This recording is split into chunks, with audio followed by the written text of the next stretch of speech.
Meskipun sudah mendapatkan tindak lanjut, tampaknya memang akan menjadi hal yang sulit bagi pihak Federasi Spanyol untuk bisa menghilangkan ujaran kebencian. Apalagi soal Real Madrid. Pastilah terkadang para fans-fans dari lawan akan melakukan segalanya demi bisa memprovokasi para pemain Madrid. Dan itulah yang terjadi ketika Madrid bertandang ke markas Sevilla, di mana fans tuan rumah diketahui memiliki dalam tanda kutip rencana jahat ke Vinicius. Namun berhubung Vini tidak bermain, fans Sevilla ini belum diketahui bakal melanjutkan rencana atau tidak. Nah, atas dasar itulah, Rodrigo selaku sahabat sekaligus teman seperjuangan Vini pada akhirnya mampu membalaskan itu semua.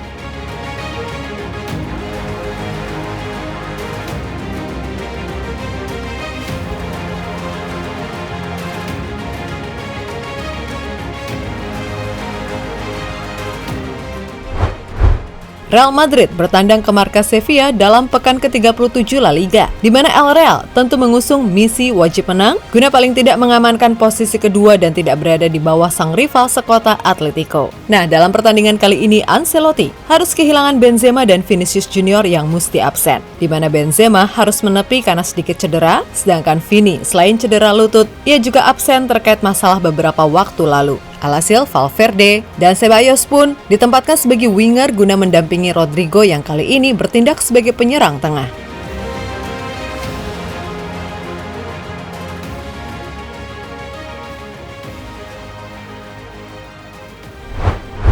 Nah, di awal Madrid sempat kesulitan menghadapi permainan fisikal dari tuan rumah. Bahkan mereka juga kebobolan lewat gol cepat Rafa Mir di menit ketiga. Sontak ini membuat fans Sevilla tambah menggila dalam menghina para pemain Madrid. Namun sebuah tendangan bebas akurat dari Rodrigo di menit ke-29 mampu sedikit meredam itu semua. Memasuki babak kedua, fans Sevilla kian menggila dalam melakukan ujaran kebencian. Dan itu secara otomatis membuat tensi kian panas, di mana para pemain Sevilla semakin keras dalam bermain. Seperti sebuah foto yang diunggah oleh Ceballos, di mana kakinya bahkan sampai mengucurkan darah karena permainan barbar dari tuan rumah. Akan tetapi di laga kali ini Rodrigo sukses jadi pembeda lewat aksi solorannya. Yap, pemain asal Brazil ini seolah membalaskan permainan kasar Sevilla dan segala hinaan para fans tuan rumah dengan cara yang elegan. Sampai membuat para pemain tuan rumah frustasi sendiri hingga wasit mesti mengeluarkan acuan karena pelanggaran yang ia lakukan.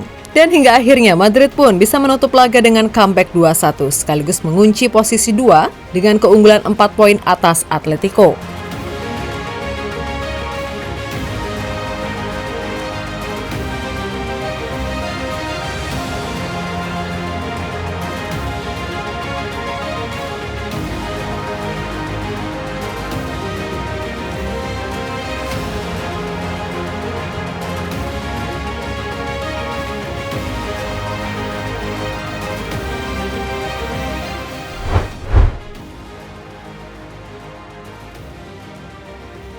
Dilansir dari situs Madrid Universal, diketahui fans Sevilla memang punya siasat buruk terhadap Vinicius Junior, di mana selain ingin melakukan provokasi, mereka juga akan menyampaikan protes terkait dicabutnya kartu merah yang diterima oleh Vini saat laga melawan Valencia. Tentu saja, ini membuat fans Sevilla dianggap sebagai kelompok yang menentang segala pembelaan yang didapatkan oleh Vini. Pasalnya kita tahu, kartu merah Vini ini dicabut karena ia terbukti hanya membela diri, terutama akibat konfrontasi dari fans Valencia. Akan tetapi rencana protes itu pada akhirnya urung terlaksana dan cuma bisa melakukan ujaran kebencian ke pemain Real Madrid lainnya karena Vini sendiri diperkirakan tidak akan main sampai pertandingan terakhir di La Liga karena selain mental, ia juga sedikit mengalami masalah pada lututnya.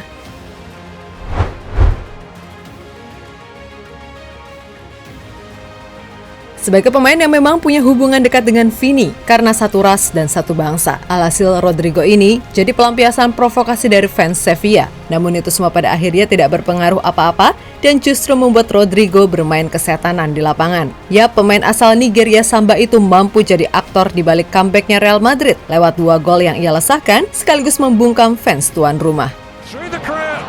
Into the back of the net, and it's 8 goals now this season for Rodrigo. Real Madrid have responded. You said it, Lauren, they needed to break things up, do something a little bit different. It was pass around the Sevilla penalty area, but then that driving run.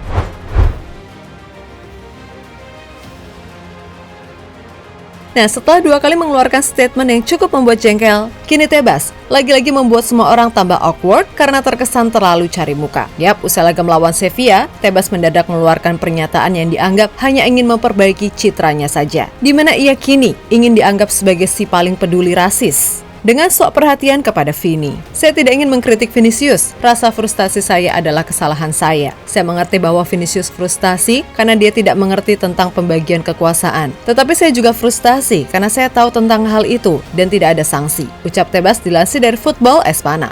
Dulu aja awal-awal sok keras. Giliran pihak Madrid bertindak ketar-ketir kan?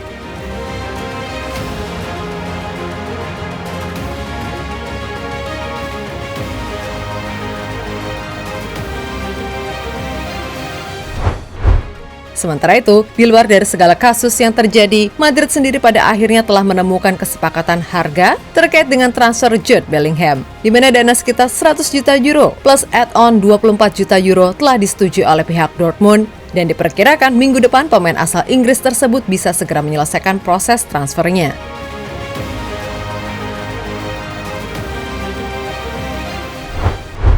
Nah, meskipun sudah 90% mendapatkan Bellingham, Madrid ini sejatinya masih butuh belanja pemain lagi, terutama pemain yang berusia matang. Sebab bagaimanapun, akan sangat riskan bila semuanya pemain muda, karena secara emosional mereka belum stabil. Untuk itu, Madrid diperkirakan bakal mengincar banyak pemain di bursa transfer nanti. Mulai dari posisi bek kanan dan kiri murni, satu gelandang kreatif, serta penyerang yang bisa membackup posisi Benzema, dan juga satu winger yang mengisi peran Asensio yang kabarnya tidak akan memperpanjang kontraknya. Melihat kegagalan musim ini terutama di La Liga dan UCL, pastilah Opa Perez tidak akan tinggal diam. Karena tim sebesar Madrid jelas tidak cukup hanya mendapatkan Copa del Rey dalam satu musim. Sebab level Madrid adalah untuk bersaing di La Liga dan UCL, barulah Copa del Rey menyusul. Sekali lagi, Madrid musim depan pastinya akan berbenah karena kekalahan atas City di UCL seolah menyadarkan Perez jika skuad saat ini sangat tidak konsisten.